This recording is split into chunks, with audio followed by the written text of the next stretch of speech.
Hello dear children, welcome to English kingdom. आज हम जिस लेसन की स्टडी करने वाले हैं वो लॉस्ट स्प्रिंग का सेकंड पार्ट है। लॉस्ट स्प्रिंग के फर्स्ट पार्ट में हम साहिब के बारे में बात कर चुके हैं और सेकंड पार्ट में हम मुकेश के बारे में बात करेंगे। तो ये जितने भी नाम हैं, चाहे वो साहिब है, चाहे मुकेश है, चाहे वो सविता है जिसकी स्टोरी हम आगे पढ़ने वाले हैं, ये तीनों ही नाम दरअसल रिप्रेजेंटेटिव नेम्स हैं जो उस सोसाइटी से बिलोंग करते हैं जिसे मेन स्ट्रीम सोसाइटी ने एक तरफ कर दिया है, मार्जिनलाइज कर दिया है। और इस सोसाइटी के लोग अधिकतर स्लम्स में रहते हैं या फिर they live in pathetic conditions where they are devoid of basic facilities like sewage system and proper colonization and proper water system, proper drainage system. These systems are not available to them and they are really living in very pathetic condition. Mukesh is also one of them. तो आज हमें ये देखना है कि how the story of Mukesh is different from Sahib. Mukesh की जो story है वो साहिब से कैसे अलग है। हालांकि दोनों की स्टोरीज में समानताएं बहुत सारी हैं, इक्वालिटीज बहुत सारी हैं, काफी चीजें सिमिलर हैं, लेकिन कुछ चीजें अलग भी हैं। तो मुकेश की स्टोरी साहिब से कैसे अलग है ये हम देखेंगे आज के इस वीडियो में। तो चलिए आज टेक्स्ट पे चलते हैं और मैं आपको हर पेज की वहां समरी बताऊंगा और आपको किसी अगर लाइन में प्रॉब्लम है तो please don't hesitate to ask any question in the comment box. I will be happy to assist you. Thank you. Let's go to the text. तो चलिए शुरुआत करते हैं मुकेश की स्टोरी से। सबसे ऊपर जो मुकेश की स्टोरी का जो अकाउंट है उसमें टाइटल दिया हुआ है I want to drive a car. तो मुकेश की ये एम्बिशन है कि वो एक कार चलाए। अब वो लाइफ में क्या बनना चाहता है, what does he want to become in his life? He wants to become a motor mechanic in his life. फिर आगे जो पैराग्राफ दिया हुआ है इसमें हमें बताया गया है कि मुकेश का जो सपना है वो एक्चुअल में एक मिराज की तरह है। मिराज क्या होता है? मृग मरीचिका को रेफर करता है। मृग मरीचिका यानी एक इल्यूजन होता है जो अधिकतर रेगिस्तानी इलाकों में जब हम सड़कों पे चलते हैं तो हमें दूर नजर आता है, जैसे कोई पानी का बहुत बड़ा वहां पर पॉन्ड है, लेकिन एक्चुअल में जब हम उसके पास में जाते हैं तो हमें मालूम पड़ता है वहां कोई पानी नहीं है। It was simply an illusion. So the writer Anish Jung also thinks that the dream of Mukesh is also an illusion. So why does she say like that? Because Mukesh is one of those children or one of those family members who are busy in making bangles. They are living in Firozabad. वो फिरोजाबाद में रहते हैं। फिरोजाबाद में हर family एक ही काम करती है, bangle making का। इसलिए अनीश जंग also thinks that Mukesh also will be a bangle maker, कि मुकेश भी एक बैंगल मेकर ही बनेगा। ये सपना उसका बहुत दूर है।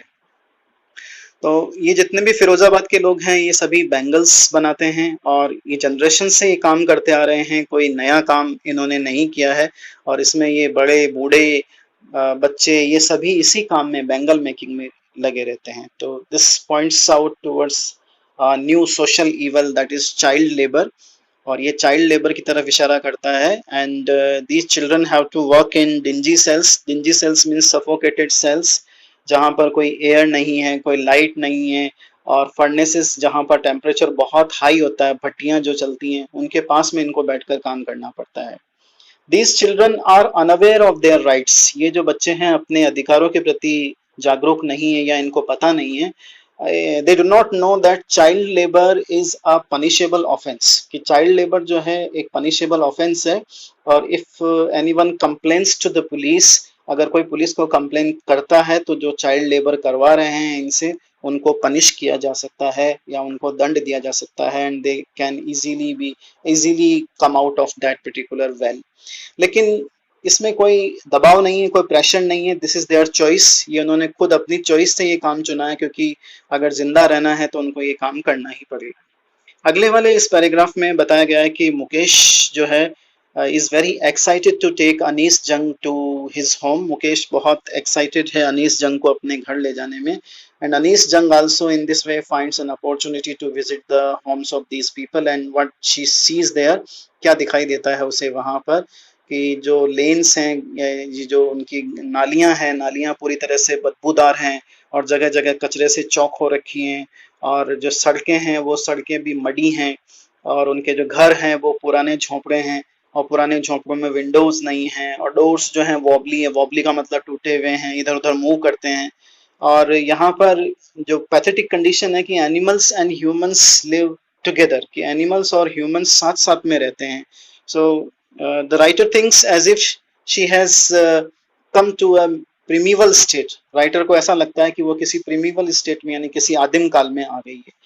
तो she enters at one such house which is of Mukesh, जो मुकेश का ही घर है, वहां वो रुकती है, मुकेश उसे अंदर ले जाता है।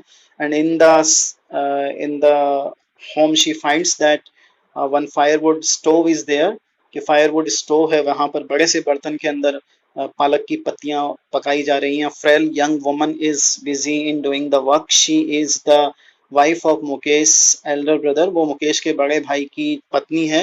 And she is the in charge of the three man, वो तीन लोगों की इंचार्ज है वहां पर, हस्बैंड मुकेश और देयर फादर, मुकेश और हस्बैंड, मुकेश और इसका मुकेश का जो बड़ा भाई है वो, और उनके पिताजी, इन सब की वो एक तरह से इंचार्ज है।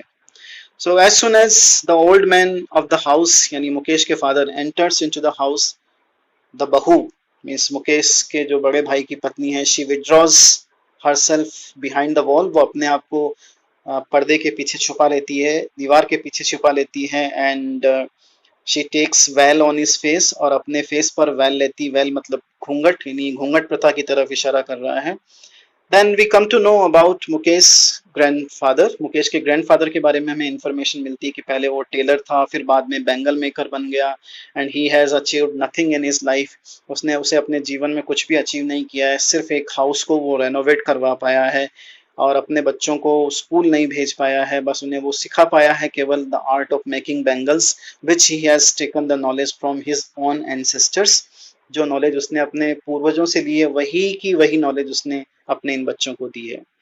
उसके बाद में after this the writer finds an opportunity to talk to Mukesh grandmother, Mukesh की ग्रैंडमदर से भी बात होती है, who talks about God given lineage. What this God given lineage is?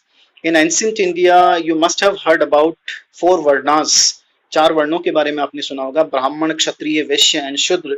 Means your birth decides your profession, which profession are you going to take, that depends on your birth, the caste where you take birth.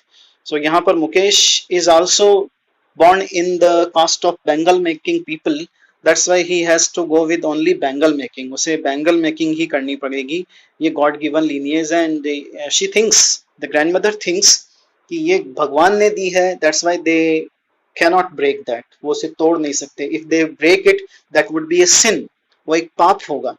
So this clearly points out towards the conservative and traditional thoughts of the people, और उस घर के जितने भी लोग हैं उनकी ये सोच कंजर्वेटिव और ट्रेडिशनल है, एक्सेप्ट मुकेश के अलावा। Mukesh is not one of them, Mukesh उनमें से एक नहीं है। He wants to break that God given lineage, वो उस गॉड गिवन लीनिएज को तोड़ना चाहता है। How? He wants to become a motor mechanic, he is very courageous, वो बहुत बहादुर है। जो ग्रैंडमदर कह रही कि पाप है, वो उसी पाप को करना चाहता है। He wants to do something different, वो कुछ अलग करना चाहता है। So further the writer tells us that if you look at each and every street of Firozabad, you will be finding the bangles of every possible color. Means colorful bangles are there, but their life is not colorful. जगह जगह colourful bangles दिखाई देती हैं, लेकिन उनकी जिंदगी में कोई कलर नहीं है, उनकी जिंदगी बिना कलर की है। और यहाँ जितने भी लोग हैं ये सभी दिन और रात बस जो फ्लिकरिंग ऑयल लैंप्स हैं उनके पास में बैठकर काम करते हैं, लगातार लगे रहते हैं। अब यहाँ से एग्जाम में क्वेश्चन ये पुटअप होता है कि what are the hazards of working in glass bangles industries, glass bangle industry में काम करने के क्या क्या खतरे हैं। तो खतरे यही हैं कि people have to work in dingy cells with high temperature and with no air and no light, so they are actually living in very suffocating conditions, and they have they have to work under dim lights.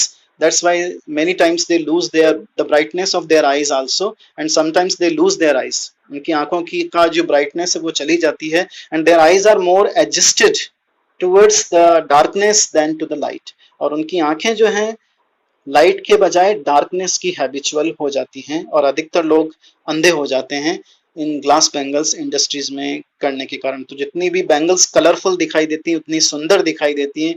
No one knows कि how much labour and how much pain one has to render over behind this, इसके पीछे के एक व्यक्ति को कितना कठिन परिश्रम करना पड़ता है ये कोई भी नहीं जानता. So that's all from the story of Mukesh. In next video we shall talk about Savita. Thank you.